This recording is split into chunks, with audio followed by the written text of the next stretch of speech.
Parshas Nasso is the longest parsha in the Torah, 176 verses.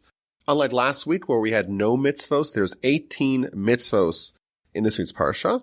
And it begins right where it left off last week. Last week we counted the Levites. In fact, we counted the Levites twice. We counted initially the Levites from the age of 1 month and older. And then we counted the Levites between the age of 30 and 50, which is the working age when they actually are tasked with the maintenance and the transportation of the items of the tabernacle.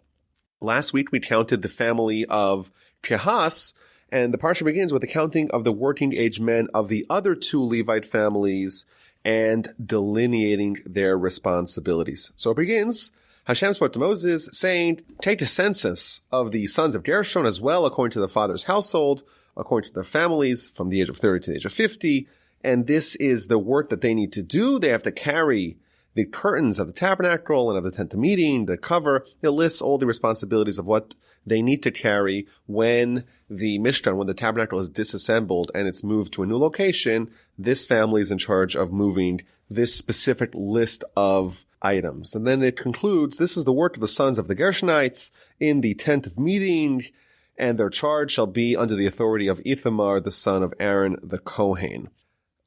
The family of Parshas, they were overseen by Aaron's eldest surviving son, Elazar. We read about that last week. And now Ithamar, the youngest surviving son of Aaron, he's the supervisor of the families of Gershon and Merari. So of the three Levite families, two of them are overseen by the younger son, Ithamar, and the oldest son, Elazar. He's in charge of overseeing the work and the transportation and the responsibilities of the family of Parshas from last week. And it continues, like it did with Gershon, the family of Merari, what their particular responsibilities are. And then it concludes, you shall appoint them by name to the utensils that they are to carry on their watch. This is the work of the families of the sons of Merari, according to all the work in the tent of meeting, under the authority of Ithamar, the son of Aaron the Kohen. So it specifically points out that the Torah tells us that we have to appoint them by name to the utensils that they are to carry. And the Ramban, he explains that these tasks were assigned on an individual level. Each person was responsible. Okay, this is your plank, or this is your bar, or these are the pillars that you are responsible to carry.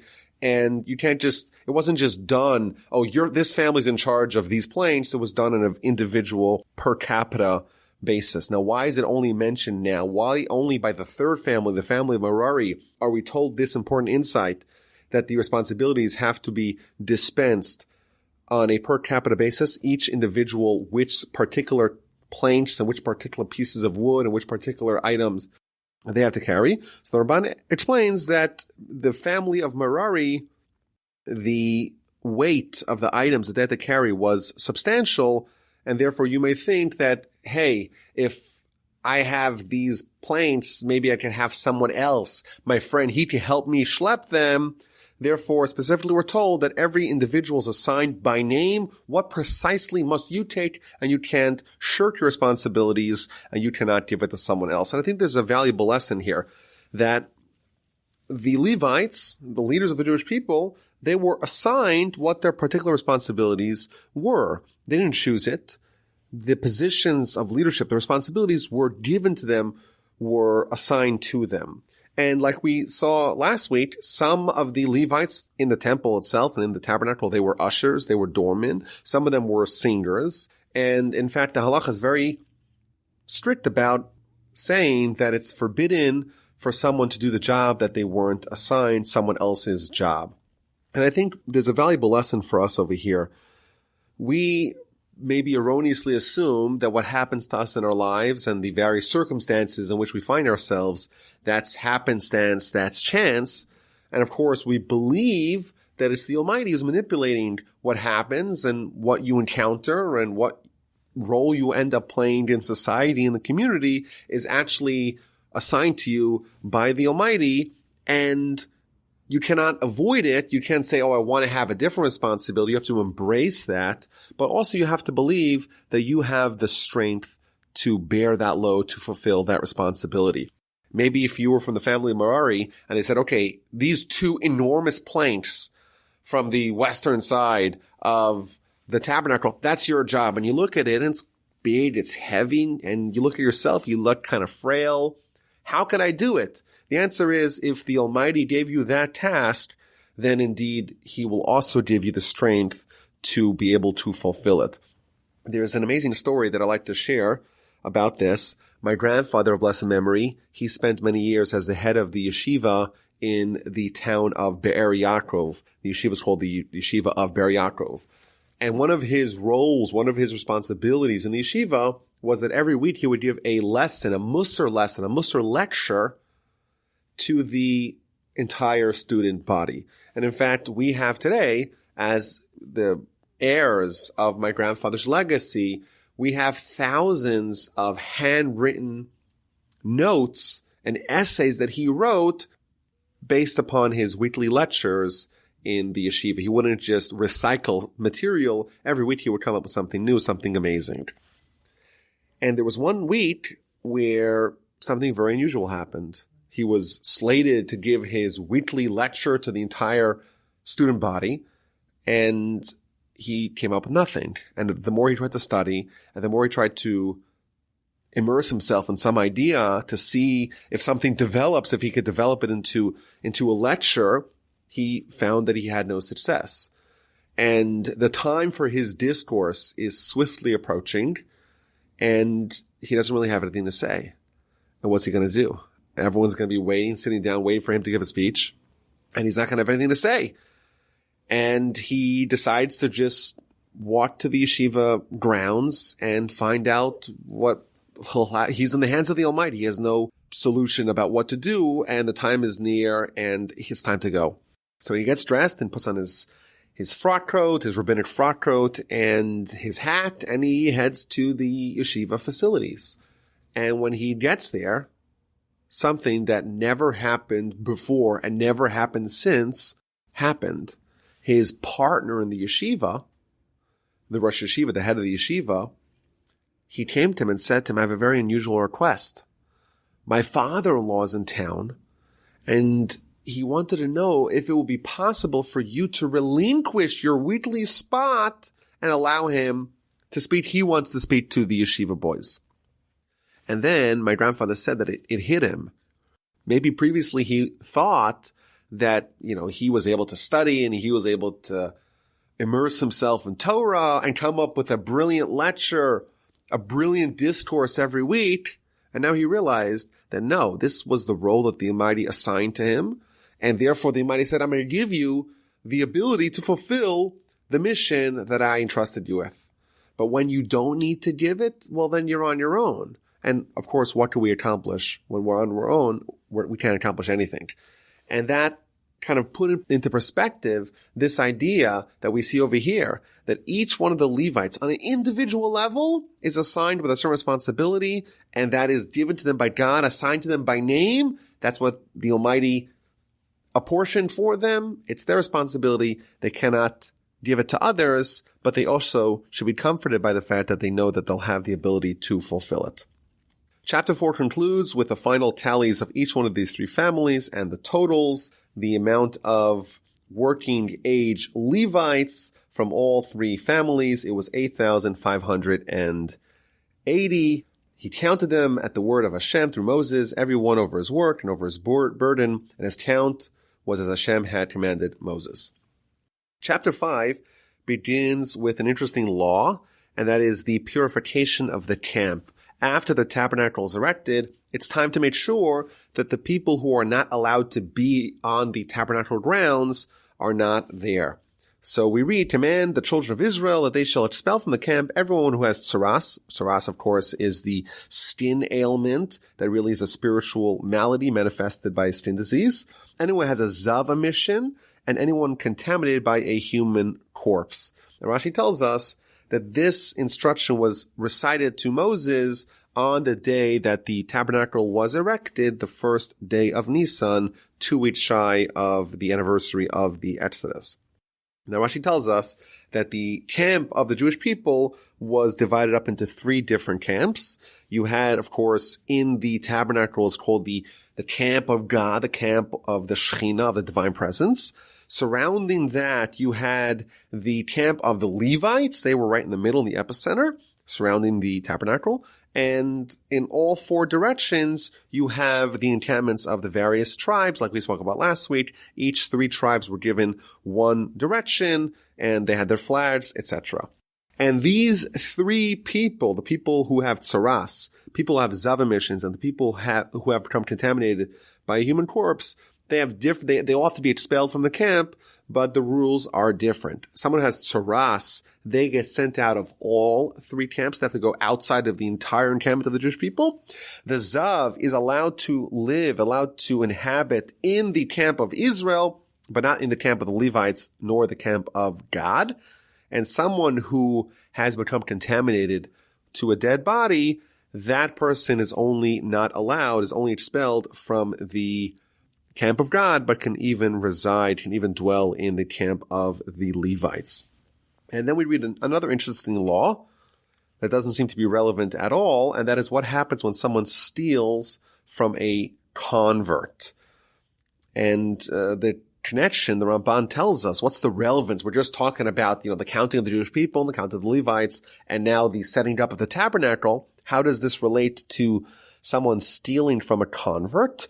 So the Ramban explains that we just counted the biological Jews, the Jews that fit into the 12 tribes of Israel. We did not count the mixed multitude, namely all the converts, the Egyptians that joined the Jewish people in the Exodus. And you may think that, they weren't counted, and therefore they're fair game. We could do with them whatever we want. And therefore the Torah reinforces that no, they're Jews, they're your Jewish brethren. And it tells us the specific law that relates to what happens when someone steals from a convert. So when someone steals from anyone, we read the following law: a man or woman who commits any of a man's sins, which specifically we find out in the commentaries means stealing, and they confess, then when they have to pay, they pay the principal what they actually stole, and they have to add a penalty of a 1/5. What if the person that they stole from has no heirs and they died? Well, then the debt is returned to the Kohen, and in addition, the person has to bring an atonement sacrifice. And Rashi explains that this is a very unique case. How is it possible for someone who is Jewish? After all, we're all relatives. We're all descendants of Abraham, Isaac, and Jacob. So maybe we're not first cousins, but we're second cousins or third cousins or fourth cousins. Eventually, we're all related. How is it possible for someone to not have any kinsmen, not to have any relatives? Rashi tells us that what this means is this is a unique case where there is a Jew who has no halachic relatives, and that is by a convert. If someone converts, from a halachic standpoint, they're like a baby that was born, and we don't view them as related to their biological family from a halachic perspective. And therefore, in this case, if a man has no kinsman, it goes to the Kohen. So if someone steals from a convert and swears falsely, and subsequently the convert dies, and the convert has no heirs, i.e. he didn't get married and have children after he converted, then the money has to go to the Kohen. As a side note, the Talmud proves from this verse that a child cannot bear children. Why? What does it say? If the man has no kinsman, meaning if it's a man who converted and then they have no kinsman, then the money goes to the Kohen, but is implied from this that only a man must you go seek out to see if they have any kinsmen. But if it's a child who converted, a child convert, in that case, you don't need to inspect to find out if they have any children, because we know from a biological perspective, you have to hit adolescence before you can be fertile. And then we read 2 more laws in verse 9 and verse 10. And every portion from any of the holies that the children of Israel bring to the Kohen shall be his. There's a dispute here. Rashi understands this to refer to the Bikurim. The Ramban, he understands that it's a different kind of gift that's offered to the Kohen. It's the Truma gift, and it belongs to the Kohen. A man's holies shall be his, and what a man shall give to the Kohen shall be his. So there's two explanations here in Rashi. What is this verse 10? What's it telling us? That a man's holies, meaning the money that they give to the Kohen, is his. So Rashi explains in the first explanation that the owner gets the goodwill of deciding to which of the Kohanim and Levites he gives the tithes. So when someone has a field and they have a crop and a yield, they have to give 10% to the Levite and they have to give around 2% to the Kohen. The 10% is called the tithing and the truma is the 2% that goes to the Kohen. Now, which Levite merits the 10% of the tithing and which Kohen gets the 2% of the teruma? That goodwill, meaning the decision to be able to decide to which Kohen and which Levite the tithes go to, that goodwill belongs to the Israelite who is the landowner. That's the first understanding. That the holies, meaning the donations that he has to give, he chooses to whom he wants to give it. And then Rashi says there's something very interesting in the second explanation, and that is if someone decides that they don't want to tithe, they don't want to be generous, they want to be more miserly. 10% I'm going to give to the Levite, I don't want to do that. Well, someone who does that decision, someone who makes that decision, someone who makes that calculation, he should know that the tithes will indeed be yours. You think you're going to save money by not giving the 10%, you'll end up with that 10%, but you'll lose the 90%. This is a promise from God, so to speak. If someone withholds from tithing, eventually they will get those tithes, but they'll lose everything else. And then the Torah tells us an entire section here, really it's a whole book of Talmud to understand all the details of it, and that is the laws of a sota, a suspected adulteress. God spoke to Moses saying, "Speak to the children of Israel and say to them, any man whose wife shall go astray and commit treachery against him, and a man could have lain with her carnally, it was hidden from the eyes of the husband, she becomes secluded, they could have been defiled, there's no witness, then the laws of the sota, of the suspected adulteress, kick in. Meaning, a man is not sure if his wife is behaving faithfully. He warns her, don't seclude with this man. The woman secludes with the man anyhow, and there's witnesses that they secluded. We don't know what happened behind closed doors, but we could maybe suspect that maybe she committed adultery. In that case, the laws of the sota kick in. So there's a few interesting Rashis here at the beginning of this section in verse 12. First of all, Rashi asks the question, there's a very unusual juxtaposition. It begins talking about in verse 10, what happens if someone doesn't want to give the tithing to the Kohen. And immediately afterwards, it talks about what happens when someone's wife, God forbid, is suspected of committing adultery. What's the possible connection? So Rashi tells us something very interesting and maybe a little bit not so easily understandable. The connection is, if you don't want to give the Kohen his rightfully deserved tithing, you'll eventually go to the Kohen, but not for tithing, for something much worse, because maybe your wife, she'll be a suspected adulteress and you'll have to go to the Kohen. What's a little bit unusual about this is that there doesn't seem to be really a connection between the husband's sin of not tithing and the wife's sin or suspected sin of adultery. I think there's room to speculate as to what exactly is the connection. Why would the husband's sin of not tithing, why would that contribute towards the wife's sin of adultery? And there's another interesting Rashi here in verse 12. It says, a man and a man, which is the literal reading, if a man, any man's wife, commits treachery against him, this tells us that when a woman commits adultery, she is rebelling not only against her husband, but she's also rebelling against God. We look at a union of a husband and wife to have really an invisible third partner. The Talmud tells us that every child has really three parents, father, mother, those are the biological parents, and of course, God, who endows him with his spiritual components.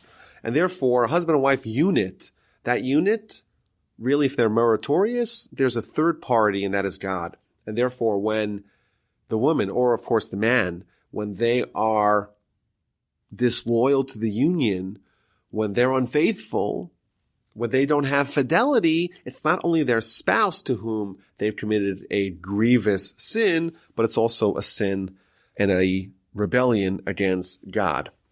A third interesting idea we see in Rashi in verse 12 is that Rashi, again, he understands the Hebrew word of going astray to have overlap with the word that means insanity. And the way Rashi explains, quoting from the Talmud, that a man and a woman only commit adultery if a spirit of temporary insanity enters them. A sin is not an act that makes sense. A sane person won't do it. Why? Because a sin is when someone prioritizes this life, their life as it's currently oriented, body that's housing a soul. They embrace that, they prioritize that, and they reject their soul. They reject the eternal part of themselves and their eternal life. And for someone to do that, it's totally logical because they are favoring the temporary, the ephemeral, in exchange for forfeiting the permanent. And that is why sin is, in effect, according to Rashi and according to the Talmud, it has within it an aspect of insanity. So what happens? The man's now jealous of his wife. He warned her. She secluded herself. The man shall bring his wife to the Kohen, and he shall bring her offering for her, a 10th ephah of barley flour. Don't pour oil over it. Don't put frankincense upon it. It's a meal offering of jealousies, a meal offering of remembrance, a reminder of iniquity. So she has to go to the temple with her husband, and she brings this very specific offering made out of barley flour. So Rashi tells us that there's all kinds of symbolism in this offering. First of all, it's barley flour, not wheat flour. And the Talmud, and in fact, many places in Jewish literature, tells us that barley is food for animals, it's animal fodder, whereas wheat, that's food for humans.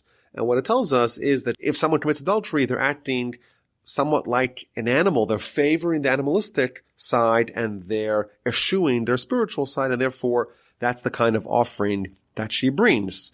There's no oil on it, and oil makes it really beautiful. This is something that's not so beautiful. There's no frankincense upon it. Rashi tells us the frankincense, that refers to the matriarchs, the mothers of the Jewish people. This woman, or at least she's suspected of departing from the ways of the matriarchs. And there's a very interesting idea here that my grandfather used to always say, that this offering, this sacrifice, this meal offering that the suspected adulteress brings, the verse tells us it is a remembrance of sin. It's a monument of sin. And my grandfather explained that because this offering is there to invoke the sin, we want to make it as forgettable as possible. And therefore, it's not made out of wheat. There's no oil. There's no frankincense. It's really downplayed in order that it should be forgotten. My grandfather quoted an unnamed book that says that how does someone know when they sinned? How do they know that they've been atoned for, they've been expiated? How do they know that indeed the sin has been forgiven by God? When do you know it's forgiven? When you indeed forget it. And that's why we have to strive to forget our sins, to not dwell upon them, because the more we dwell upon them, the more we think about them, the more we're still connected to it, and the sin is not being ignored. It's not being removed from within ourselves. And therefore, over here, when the sota, the suspected adulteress, is bringing an offering, which is a testament, which is a memorial, which is a remembrance of sin, it should be as forgettable as possible. Now, once she brings the offering, there's a major effort to try to get her to confess. We don't know what happened behind closed doors. Did she commit adultery? Did she not commit adultery? Only God knows, and only the people involved know. However, we're going to do a process that will verify whether indeed she sinned. And if she did sin, she and the perpetrator, the adulterer, will both die in a miraculous fashion. However, the Kohen is encouraged to try to do whatever he can to get her to confess. If he could elicit a confession, if she could say, I sinned, I committed adultery, then she doesn't go through this process and they could amicably divorce and she could be an adulteress, a confirmed adulteress, and we don't have to verify via the sota process. And therefore, the Kohen does whatever he can, makes her move, does things that will hopefully drive her a little crazy, maybe even embarrass her in order to elicit a confession. So he tells her that if no man was with you, you've not strayed or defiled with someone other than your husband, then these waters, the waters that he prepared, are going to prove you're innocent. But if you have strayed with someone other than your husband, not only in this instance where there's a suspected case of adultery based upon seclusion, but anytime, if you've had any infidelity towards your husband, then you will die by drinking this bitter waters, the waters in which the name of God was erased. It's going to enter your innards. It's going to cause your stomach to distend and your thighs to collapse. And the woman accepts upon it, and he writes upon a scroll the entire section of the sota, the Torah section over here. He erases it in the bitter waters, puts some dust in the water as well. She drinks it. And if she committed the sin, if she did adultery, she would die right then and there. And if not, the Torah tells us that she would be given a great blessing. She would have tremendous fertility. If she was infertile, she'll become fertile. If she was fertile, but she only had a baby every 2 years, she will have a baby every year. If she had lots of babies, but they were short, they'll be tall, they'll be more beautiful, they will be more male, they'll be more handsome. Whatever it is, she will be blessed.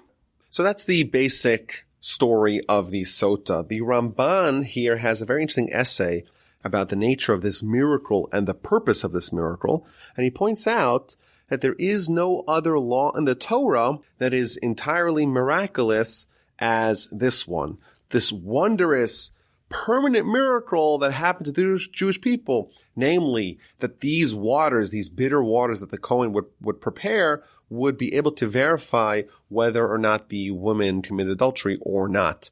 And this only happened when the Jewish people, or at least the majority of them, were doing the will of God. And the purpose for it, says the Ramban, is in order to ensure that people don't behave in adulterous, in promiscuous ways, and to cleanse Israel from bastardom, that people shouldn't be sleeping around in a way that defiles the Jewish nation, in order that the presence of God should be amongst us.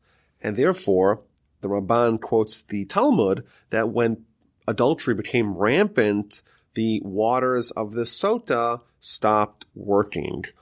Not to say that if someone commits adultery, they're off the hook, but because this miracle was done for the glory of the Jewish people, that we could in fact be the holy nation, if we don't value it, if we don't desire it, if we don't sincerely want to make sure that our families, that our generation, that our communities are holy, then the Almighty says, okay, I'm not going to make this miracle for you. There's another interesting idea here, and that is that in the event that the woman indeed did not commit the adultery, then she's given a tremendous blessing. And the question is that why does she really deserve the blessing? You know, she was innocent. Yes, she didn't commit the adultery, but what did she do? She aroused her husband's jealousy to make him warn her to not go into seclusion with this man. She did it anyhow, and the witnesses saw that. Yes, she didn't do the actual sin, but should she indeed be rewarded for that? Didn't she bring herself close to the precipice? And the answer perhaps is that when someone displays true strength to not capitulate, even in the depths of lust, that is something that really is admirable. They are like a lion who is overcoming their nature, their desires to do the will of God. And indeed, that is someone that is worthy of a tremendous blessing. Chapter 6 tells the law of a Nazir. Now, it's interesting. Rashi tells us, the Talmud tells us several places, that the story of the sota is next to the story of the Nazir, which is an individual that accepts upon him or herself a vow to refrain from consuming wine or any other grape derivatives, to not come into contact with dead people, and to not get any haircuts for a given period of time, typically for 30 days. What is the connection between the Sota and the Nazir? Why are they juxtaposed here in the Torah? Not only that, in the books of Talmud, the book of Sota and the book of Nazir, which go into these laws in great detail, obviously, they're also next to each other in the order and the listing of the Talmud. The answer is, says the Talmud, because when someone sees a Sota, when someone sees a woman that may have descended to a very low spiritual place, they should make themselves into a Nazir. They should distance themselves from wine, because wine leads to levity. Wine could potentially lead to infidelity, and therefore someone who sees this should make themselves into a Nazir to make sure that doesn't happen to them. And the Musar masters would always talk about this idea that when you see someone else sinning, your initial instinct is to say, wow, what a terrible sinner. What a depraved individual.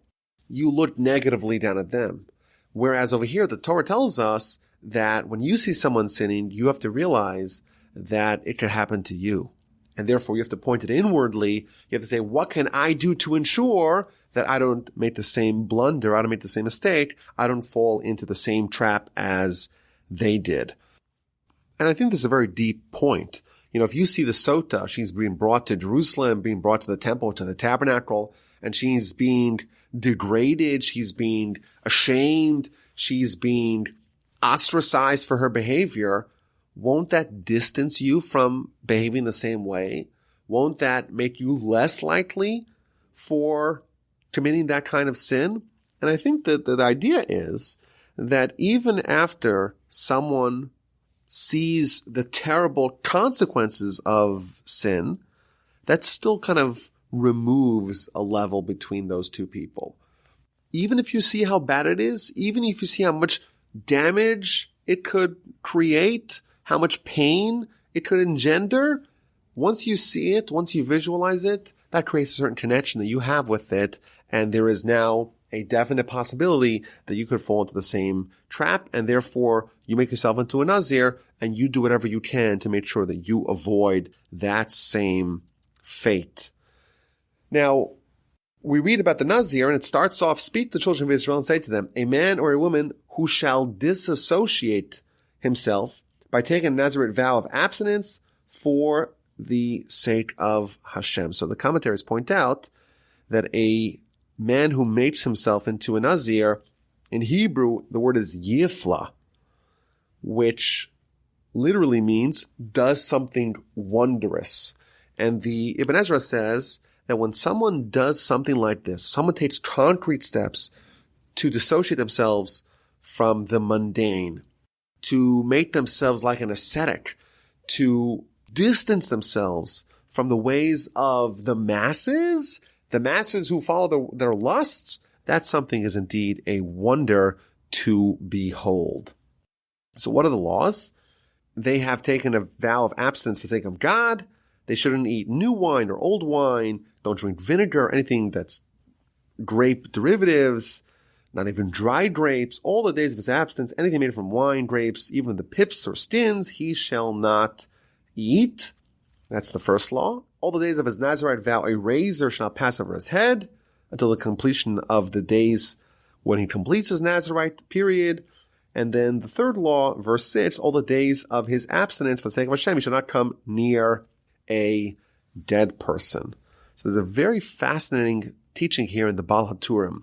Why should he not come into contact with dead people? Because when someone becomes a Nazir, when someone accepts upon himself this vow to dissociate him or herself from this world and its pleasures and dedicate themselves to God, it's quite likely that they're going to become a prophet as a result. And if they're in contact with dead people, people may say the reason why they achieve prophecy is via talking to dead people. And therefore it's critical that they don't come into contact with dead people so that no one makes the mistake that the spiritual pinnacle that they reach was a result of anything from the dead, rather result from them personally overcoming their innate animalistic character and designating themselves for God. There's a very powerful idea here in the Seforno.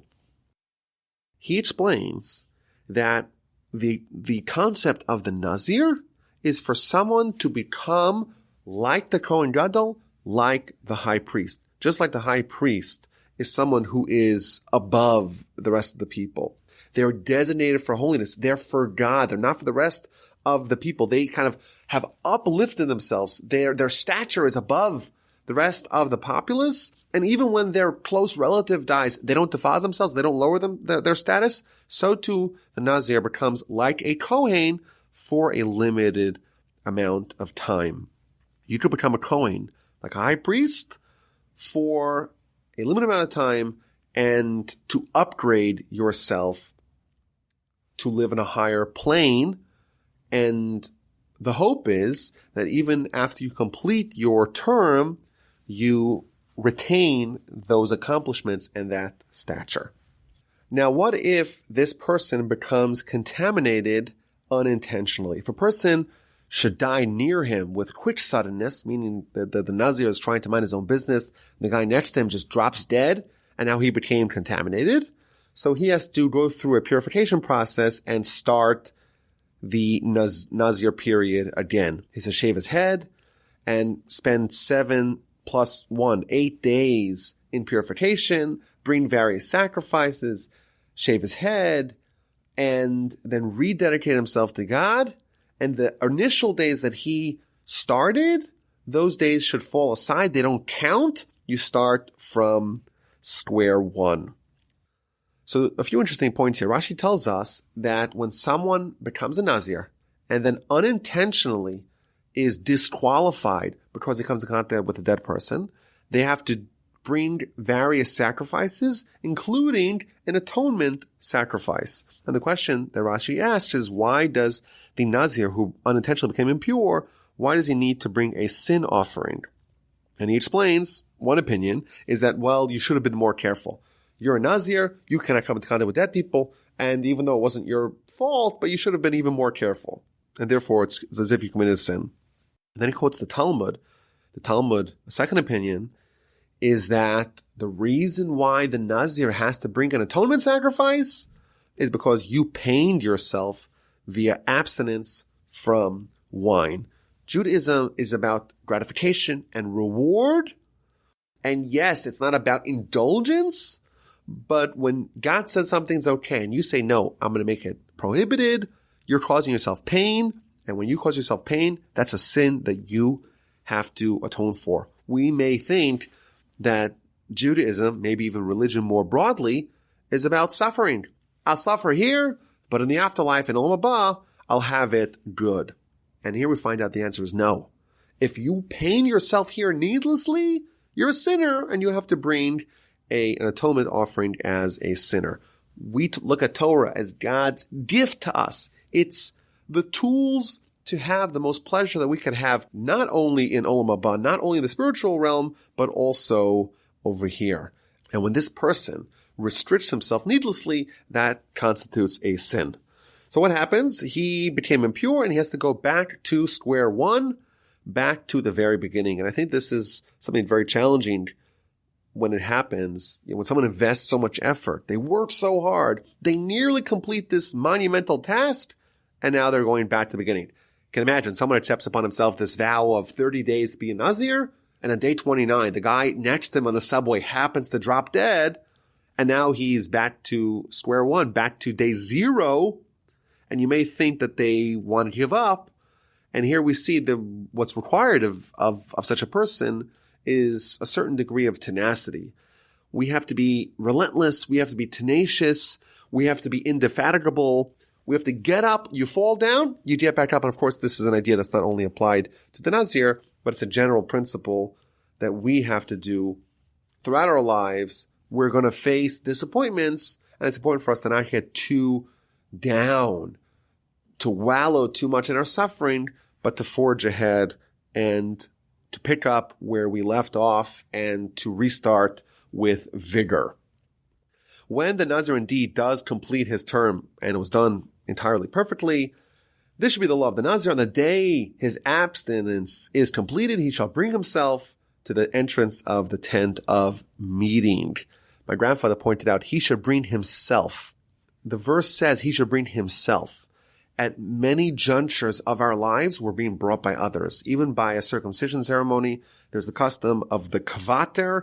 That's the one that brings the baby in. Of course, we walk down to the aisle with our parents. At every stage of life, we have someone accompanying us. The Nazir, who completed his period of being a Nazir with holiness, he has to bring himself. He has ascended to this high stature. There's no one that is his equal, and the only person that can bring him is indeed himself. He goes to the temple, he goes to the tabernacle, he brings various sacrifices. His hair is shorn off, it's put in the fire as well. And when he is done, he is still called a Nazir. The Kohen shall wave them as a wave service before Hashem. This is verse 20. It shall be holy for the Kohen, aside from the breast of the waving and the thigh of the raising up. Afterward, the Nazirite, the Nazir, may drink wine. After successfully completing the Nazir's spiritual immersion of 30 days, or however it was, that status, even though he's done, he's still a Nazir. Hopefully he will take what he had earned with him onward. And then we read about the priestly blessings. These are the daily blessings that the Kohanim, the priests, are instructed to convey to the Jewish people. Hashem spoke to Moses, saying, speak to Aaron and to his sons, saying, so shall you bless the children of Israel, saying to them, may Hashem bless you and safeguard you. Yivarechecha Hashem yishmerecha. May Hashem illuminate his countenance for you and be gracious to you. May Hashem lift his countenance to you and establish peace for you. Let them place my name upon the children of Israel, and I shall bless them. Rashi tells us that in the temple, the tabernacle, they would use the ineffable name of God. Of course, today, when we do the blessings in the diaspora, it's only done on festivals, but in Israel, it's done every day. But we don't use the ineffable name of God. We use the other name that we are allowed to pronounce. There's a very scary Rashi here in verse 26. It seems like these are going in ascending order. God's going to bless you and safeguard you. And then the next step, he will illuminate his countenance to us, be gracious to us. And the final step, the pinnacle, the epitome of our hope, may Hashem lift his countenance to you and establish peace for you. What does Rashi say? A little bit scary. God will conquer his anger. Even though the blessings are moving up from a lower level to a higher level, the highest level, and this is a little bit scary, is that God does not get angry at us. You know, we tend to think of ourselves, we're pretty good. A lot of Jews study much less Torah than us. They do much fewer mitzvahs than us. They give less charity than me. We're good. We're one of the good guys. And here we see the highest level is that God will not get angry on us. That's a little bit of a scary idea. Chapter 7 is the longest chapter in the entire Torah, and it tells us of what happened once the tabernacle was erected. The week and a half afterwards, the various heads of the tribes brought offerings, brought gifts. This was the first time that Aaron blessed the people. The first day of Nisan, that very important day, once the tabernacle is erected for good, Moses transfers his status to Aaron. Moses is no longer the Kohen. He's been demoted. He's a regular Levite. Aaron and his sons now, everything's anointed. Everything's ready to go. And the gifts of inauguration, the celebration of the inauguration, will commence. It was on the day that Moses finished erecting the tabernacle that he anointed it, he sanctified it, and all its utensils, the altar and all its utensils, and he had anointed and sanctified them. The leaders of Israel, so first the tribes, they brought various wagons and oxen, which were needed for the transportation of the tabernacle. The tabernacle was erected in Sinai, and then eventually it's going to be moved. And when it's moved, of course, it's moved by the Levites, but they have to have oxen and wagons to help transport them. And then the bulk of the chapter is going to detail one by one the 12 tribes of Israel and their heads of the various offerings they brought on successive days. So first of all, verse 1, Rashi tells us a very interesting idea. It was when Moses finished erecting the tabernacle. And Rashi asked the question, wait a minute, Moses wasn't the only one who worked on the tabernacle project. Of course, you had Bezalel and Ahaliav and all the wise people of the Jewish people. They joined in working on the tabernacle. So why does the verse attribute the completion of the tabernacle solely to Moses? And he tells us a very powerful idea. Because Moses, he committed his all to the tabernacle, he had self-sacrifice. He gave up everything for the tabernacle. It's considered as if it was solely his. When do you earn something from a spiritual perspective? It's when you forfeit something you give up of yourself, of your identity, of your life. You're committed to it completely, then indeed you earn it.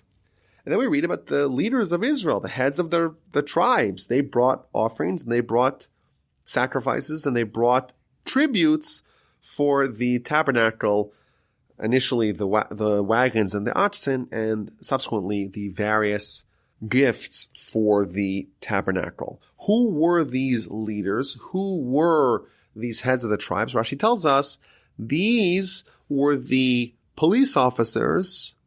These were the guards in Egypt. They were the ones in charge of making sure the Jewish people did their job, and they would be hit by the Egyptians, meaning the Egyptians would appoint one Jew to oversee a bunch of Jews, and the Jew's job, the appointee, the commissioner, was to make sure that the quotas are reached by the many slaves. And when the Jewish people did not deliver the goods, who suffered? It was the people who were in charge, and they were the ones who were hit by them. And my grandfather would always point out that the qualification, what are the credentials that you need to be a Jewish leader? You have to suffer on behalf of the constituents of the people that you are leading. Today, we think of someone going to school, to go into university, going to get a doctorate, someone to write a thesis, to be able to be a politician, to be able to be a leader.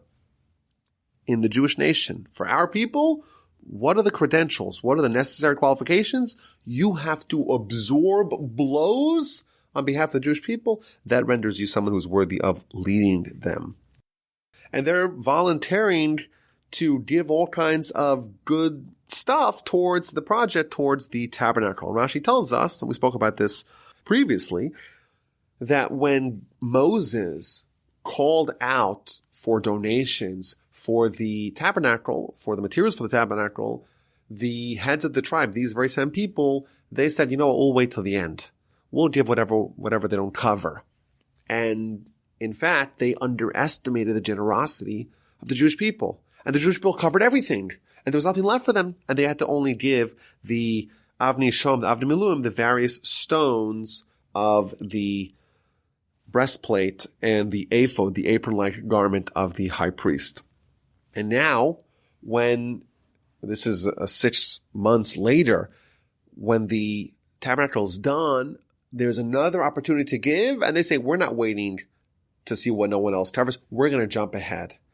Previously, the Torah had deducted a letter from their name as a way of criticizing them, and now they said, okay, we're not going to wait for someone to say, okay, this is what's left over for you. We're going to jump ahead, and we're going to volunteer on our own what we're going to give. And then we read in verse 11, Hashem said to Moses, 1 liter each day shall they bring their offering for the dedication of the altar. And then it lists 12 different paragraphs that describe the identical dedication offering of each one of the heads of the tribes of Israel. The one who brought his offering on the first day was Nachshon, the son of Aminadav, of the tribe of Judah. His offering was 1 silver bowl, which weighed 130 shekels, 1 silver basin, which weighed 70 shekels, both of them filled with fine flour mixed with oil for a meal offering, 1 gold ladle that weighed 10 shekels, filled with incense, 1 young bull, 1 ram, 1 sheep for an elevation offering, 1 he-goat for a sin offering, and a feast peace offering, 2 cattle, 5 rams, 5 he-goats, 5 sheep in their first year. That was the offering of Nachshon, the son of Aminadab. A very specific gift. And then you read the next paragraph, and we read about the leader of the tribe of Yisachar, and he brings the identical gift. Again, the same silver bowl, the silver basin, the gold ladle, and the exact same animals for the same sacrifices. And then it goes on, tribe after tribe, for 12 paragraphs for the 12 tribes of Israel. So there's a few questions.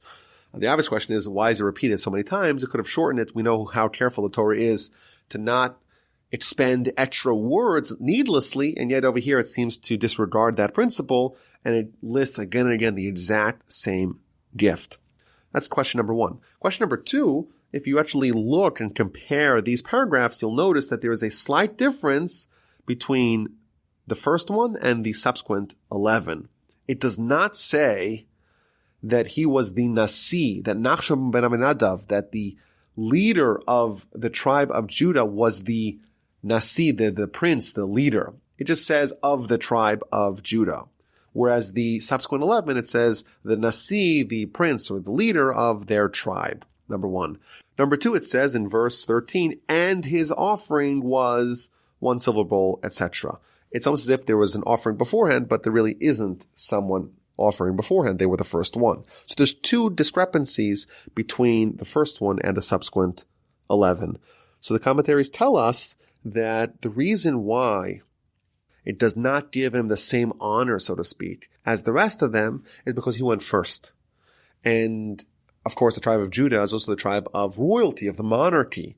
And therefore, there is a suspicion that someone of that tribe is likely to have a certain degree of hubris, a degree of aloofness. I'm better. And therefore, to kind of create equality between the tribes and to remove potential likelihood of competition, he was not labeled as the Nasi, as the prince, as the leader, and the indication was given as if there was someone who preceded him. Now, the Ramban, he explains that these inauguration gifts, it covered each different type of offering. There was, of course, the meal offering, the Ketores, the incense offering, an elevation offering, a sin offering, and a peace offering. These are all the variety of offerings in the tabernacle. Therefore, as we kickstart the tenure of the Jewish people with the tabernacle, each offering type is brought at the beginning. And he suggests that it might be a mitzvah to celebrate and inaugurate the temple and the altar whenever you're erecting a tabernacle, a temple, or an altar. There's a mitzvah to make a big celebration and inauguration ceremony. And he goes through historically. Solomon did it. He brings proof to that. The Second Temple, the Great Assembly, did that. And indeed, we have this to look forward to in Messianic times. There's going to be a very grand celebration with the building of the Third Temple. May it come speedily in our days. Now, this precise offering, this precise set of gifts that all the heads of the tribes brought, there's a lot of mystical meaning behind it. So Rashi tells us, for example, the silver bowl, the gematria is 430, corresponding to the age of Adam when he died. It weighs 130, because that's how old Adam was when he was born. The silver basin corresponds to Noah. It weighs 70, corresponding to the 70 nations. There's all kinds of symbolism here going back all the way to the times of Adam and Noah. And we see from this an idea that the tabernacle is the epicenter of the world's holiness. It is a place of worship for all the nations, and even Adam and Noah, who are not the forebears of the Jewish people, they're forebears of mankind, they too are represented in this offering to kickstart the time of humanity really having a temple, a tabernacle in its midst. The gold ladle, which is like a hand, that corresponds to the Torah, which is given from God's hand. It weighs 10, corresponding to the 10 Commandments.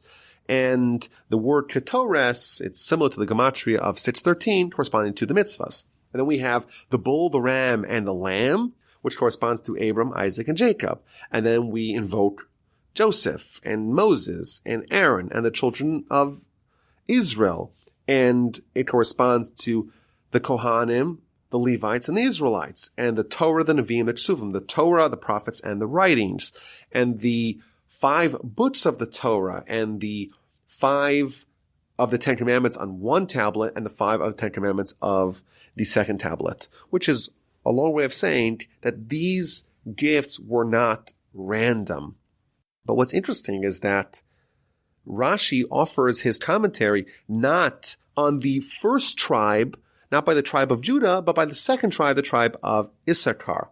And the obvious question is, why does Rashi explain it only the second time that it is mentioned?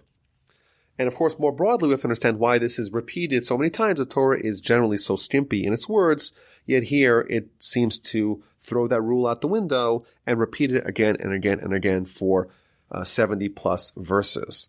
And the Ramban, he offers several answers. He says that the Almighty is giving honor to those that fear Him. If it just said it once, and then it said, okay, this was done to him, to him, to him, to him, to him, to him, all 12 people, each one of them is not getting their moment to shine, their moment in the spotlight. And therefore, to show this idea that the Almighty, when people are saying, we're committed to you, the Almighty says, okay, I'm going to commit myself to you in return, and you're going to get your moment to shine. And we're not just going to make you a footnote, an afterthought. You're going to have your own verse. Obviously, this is incomparable, but it's somewhat analogous. There was a Air Force graduation a couple of days ago, and the president, he spoke, and after his speech, there was nearly 1,000 graduates of the Air Force Academy. Each one of them walked up to the president. Each one of them saluted, and he saluted them back. They shook hands with each and every one of them. Each one of them had their 5 seconds with the president. He wished them good luck, and they had their time. They had their moment. They had their graduation with the president. And here the same thing. The Almighty is saying, each one of you is special. It's not just another gift. You're not just copying the previous guy. This is special. This is unique. And you're going to have your paragraph in the Torah to tell us and tell the world and tell history about your gift. Alternatively, the Ramban gives another fascinating answer. He says that while each one of them brought the identical offering, each one of them brought it for different reasons, each as a reflection of their own tribe and their own tribe's destiny.